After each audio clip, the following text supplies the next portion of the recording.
Hello children, welcome back to your channel master ji. तो class 9th हमने chapter 1 economics का chapter 1 हमने 3 parts पढ़ चुके हैं। ये मेरा वीडियो का 4th पार्ट है। इसमें हम पढ़ेंगे non farm activities in Palampur. अब इसमें क्या है, हमने देखा कि पालमपुर में जो है फार्मिंग जो है वो मेन प्रोडक्शन एक्टिविटी है। अब हम क्या करेंगे, कुछ नॉन फार्मिंग एक्टिविटीज के बारे में भी पढ़ेंगे। इसमें क्या है, पालमपुर में जो काम करने वाले लोग हैं वो 25% लोग फार्मिंग के अलावा भी और काम करते हैं, जिनमें सबसे पहला है एक्टिविटी। तो ये अदर कॉमन एक्टिविटी है। पालमपुर में क्या है, कई जो फैमिलीज हैं बेटा वो डेयरी जो है उनमें बहुत ज्यादा कॉमन है। वो क्या करते हैं, अपनी भैंस हैं, गाय हैं, इनको कई तरह की घास खिलाते हैं। बरसात के मौसम में जो उगती हैं ज्वार और बाजरा, इनको खिलाते हैं। और इनका जो गाय और भैंस का जो दूध है वो अपने पास के जो गांव है रायगंज, उसमें बेचते हैं। अब रायगंज में बेचते हैं और क्या कर रखा है, उस शाहपुर जो टाउन है उसमें दो व्यापारी हैं, दो ट्रेडर्स हैं। उन्होंने वो क्या करते हैं कि कलेक्ट करते हैं दूध को, है ना, रायगंज में दूध को कलेक्ट करते हैं। और वहां पर उन्होंने एक चिलिंग सेंटर भी खोल रखा है, जिससे वहां से दूध जो है दूर दराज के शहरों और कस्बों में वो भेज देते हैं। तो इस तरह से गांव वाले क्या करते हैं, वहां अपना दूध देकर आते हैं उनके पास और वो और जगह बेचने जाते हैं। सेकंड है कि पालमपुर में जो है जो स्मॉल स्केल मैन्युफैक्चरिंग है उसका भी एक उदाहरण है, उसका भी एक एग्जाम्पल है। जैसे इस समय पालमपुर में 50 से कम लोग क्या है, 50 से कम जो लोग हैं वो मैन्युफैक्चरिंग के काम में लगे हैं। अब शहरों में, टाउन्स में, बड़ी फैक्ट्रियों में होने वाले जो मैन्युफैक्चरिंग है उसके विपरीत, है ना, जो शहरों में मैन्युफैक्चरिंग होती है, टाउन्स में होती है, उसके विपरीत पालमपुर में जो है मैन्युफैक्चरिंग में बहुत सरल तरीके से, बहुत सरल उससे प्रोडक्शन का प्रयोग होता है और उसे छोटे पैमाने पर ही किया जाता है। बहुत बड़े स्केल में नहीं करते, छोटे स्केल पर ही करते हैं। ठीक है। अब जो प्रोडक्शन का कार्य है वो पारिवारिक श्रम की सहायता से अधिकतर घरों और खेतों में किया जाता है। ठीक है। अब जो लेबर है वो कभी कभार ही किराए पर लिए जाते हैं। ठीक है, किराए पर लेना मतलब कि उनको बुलाना और काम करवाना कहीं और से। जैसे मिश्री लाल की कहानी अब हम पढ़ेंगे। यहाँ पर मिश्री लाल क्या है, मिश्री लाल जो है वो गन्ना पेरने वाली एक मशीन खरीदते हैं। ठीक है, उनके पास गन्ना का रस निकालने के लिए उनके पास एक मशीन है जो बिजली से चलती है। ठीक है, और उसे अपने खेत में लगाते हैं, वो लगाया है उन्होंने। पहले गन्ने को पेरने का काम कौन करते थे, बुलक्स यानी बैल करते थे। बैल की मदद से आपने देखा होगा, लगा हुआ है बैल चारों तरफ और गन्ने उसमें लगा दिए जाते हैं, उससे रस निकाला जाता है। आपके पेरेंट्स ने तो पक्का देखा होगा, आपने नहीं देखा होगा। ये गांव वगैरह में आजकल बहुत ही अंदर इंटीरियर गांव होगा उसमें देखने को मिल जाएगा, लेकिन सब जगह आज ये नहीं है। ठीक है, तो इस तरह से पहले बुलक करते थे, अब इलेक्ट्रिक मशीन से होने लगा है और अब लोग इसको करना भी पसंद करते हैं। क्यों? क्योंकि ये इजी भी होता है और जल्दी हो जाता है। तो मिश्री लाल जो है वो उन्होंने दूसरे किसानों से भी गन्ना खरीदना शुरू कर दिया, क्योंकि अपने खेत में जितना होता है उसका तो कर लेते हैं और दूसरे किसानों से भी करते हैं। और गन्ना खरीदकर उससे क्या करते हैं, गुड़ बनाता है। वो गुड़ को फिर शाहपुर के मार्केट में शाहपुर के व्यापारियों को बेच देता है। इस प्रोसेस में क्या होता है, मिश्री लाल जो थोड़ा लाभ कमा लेता है। ठीक है, क्योंकि बड़ा लाभ तो ये जो शाहपुर के जो ट्रेडर्स हैं वो कहीं बड़े चीज में बेचेंगे और महंगा करके बेचेंगे, तो इस तरह से ये प्रॉफिट कमाते हैं। अब है आपका पालमपुर में शॉपकीपर्स। क्योंकि शॉपकीपर तो होना है ही है।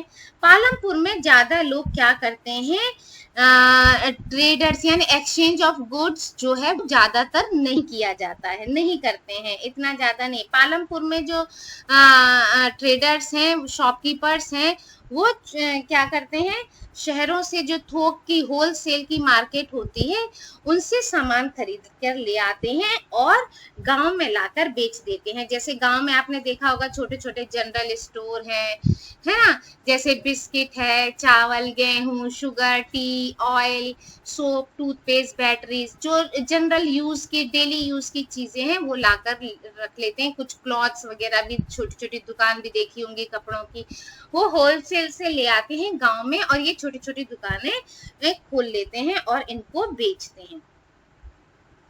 अब कुछ परिवार जो हैं, कुछ परिवारों ने जिनके घर जो हैं कहाँ है, बस स्टैंड के पास है, बस स्टैंड के पास है, तो अपने घर के एक भाग में छोटी सी दुकान खोल ली है और खाने की चीजें बेचते हैं। क्योंकि बस स्टैंड के पास है तो बहुत से लोग उतरते होंगे, बहुत से लोग बस में जाते आते हैं, तो क्या होता है, उन्हें खाने पीने की चीजें तो खरीदते ही, बच्चे हैं जिद करते हैं, इस तरह से वो करते हैं। अब जैसे एक स्टोरी बताई गई है करीम की स्टोरी।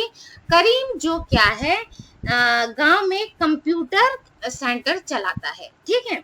अब कंप्यूटर सेंटर क्या है, अभी कुछ दिन पहले ये कंप्यूटर जो क्या है, अब बहुत सारे मतलब शाहपुर के कॉलेज जाने लगे हैं बच्चे, कुछ वर्षों से ही जो है। शहरों में तो ये चलन है, कंप्यूटर पढ़ते ही है, लेकिन गांव में उतना ज्यादा नहीं था।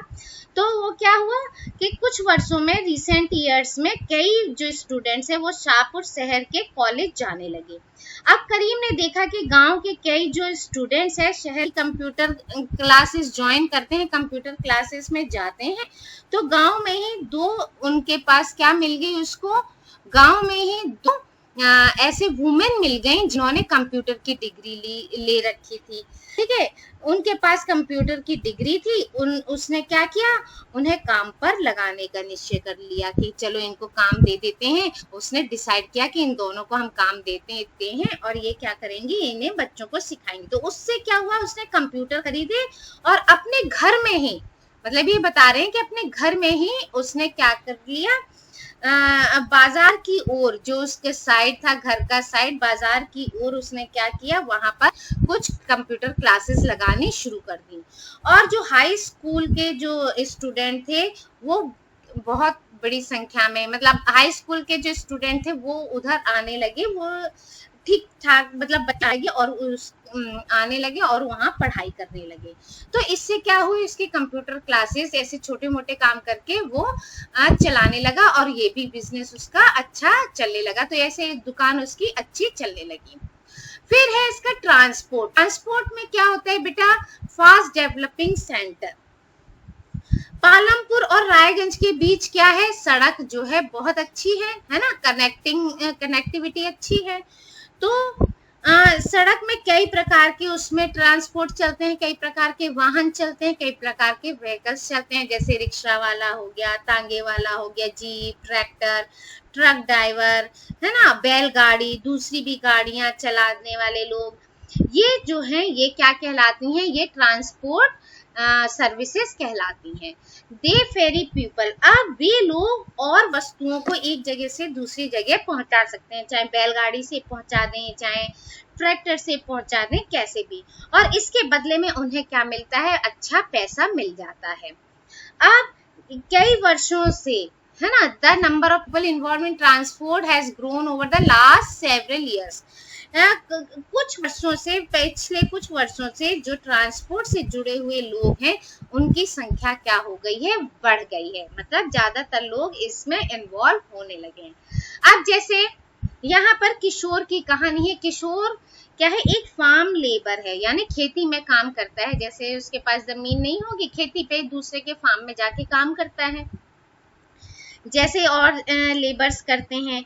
और लेबर्स की तरह ही किशोर को अपनी मजदूरी से भी अपने घर का खर्चा पानी निकालने की जितनी जो भी होता है वो बहुत कठिनाई से निकल पाता है ना। उसको जो मजदूरी मिलती है उससे उसके घर का खर्चा बड़ी मुश्किल से चलता है, ठीक है। और इसलिए वो उसने क्या किया, कुछ साल पहले किशोर ने बैंक से कर्ज लिया, ठीक है, लोन लिया बैंक से। बैंक से लोन लेने के बाद वह क्या किया, एक सरकारी कार्यक्रम के अंतर्गत था जो लोन था, ठीक है, इसलिए उसको, क्योंकि वो भूमिहीन निर्धन परिवारों में आ रहा था, उसके पास भूमि नहीं थी, उसके पास फार्म नहीं था, उसके पास लैंड नहीं थी, और इसलिए ऐसे परिवार में आ रहा था, और सरकार ने ऐसी योजना चलाई थी कि उनको हम सस्ते में कर्ज देंगे, तो इस तरह से उसने कर्ज लिया। अब किशोर ने क्या किया, किशोर ने इस पैसे से एक भैंस खरीदी, ठीक है। अब भैंस खरीदी, जब वह भैंस का दूध बेचता है, ठीक है, अब भैंस खरीदी तो भैंस इसलिए तो खरीदी उसने कि उसको भैंस का दूध बेच सके। भैंस का दूध बेचता है, अब उससे अपनी भैंस गाड़ी भी बना ली, ठीक है, भैंस का दूध बेचने के बाद उसने भैंस गाड़ी भी बना ली। अब भैंस गाड़ी बना ली तो इससे क्या हुआ, वह कई प्रकार के सामान एक जगह से दूसरी जगह पर ले जा सकता है, एक जगह से दूसरी जगह पर बेच सकता है। अब जैसे दूध अपनी भैंस गाड़ी में दूध का डब्बा रख के वो रायगंज के मार्केट में बेच सकता था। अच्छा, सप्ताह में एक दिन वह गंगा के किनारे से कुम्हार के लिए मिट्टी लेकर आता है, और कभी कभी वह गुड़ अथवा अन्य चीजें लेकर शाहपुर भी जाता है। अब क्या करता है, अपनी वो उसको बैलगाड़ी, अब वो कुम्हार बोलते हैं भाई हमारे लिए मिट्टी लानी है, तो वो बैलगाड़ी उनके लिए ले जाता है हफ्ते में एक दिन, और उनको मिट्टी लाकर दे देता है, तो इससे भी वो पैसे कमा रहा है, ठीक है। गुड़ वगैरह, जैसे किसी को गुड़ अपने एक जगह से वहां रायगंज तक ले जाना है, शाहपुर ले जाना है, तो वो गुड़ भी अपने उस भैंस गाड़ी में भर के ले जाता है और वहां पर छोड़ाता है, तो उससे भी उसको पैसे मिल जाते हैं। तो हर महीने उससे क्या होता है, ट्रांसपोर्ट से रिलेटेड कोई ना कोई काम मिल जाता है। इससे क्या हुआ, किशोर जो है पिछले कुछ सालों की तुलना में अब अधिक कमाने लगा है ना, अब ज्यादा वो कमाने लगा है। तो इस तरह हमने देखा कि कमाने के कई जरिए, जो नॉन फार्मिंग चीजें थी उनसे भी गांव में कई तरह से जो गांव के लोग हैं वो अपनी इनकम बढ़ा सकते हैं, है ना, इनकम कर लेते हैं। तो इस तरह से इस वीडियो में इतना ही। So thank you, like share and subscribe my channel.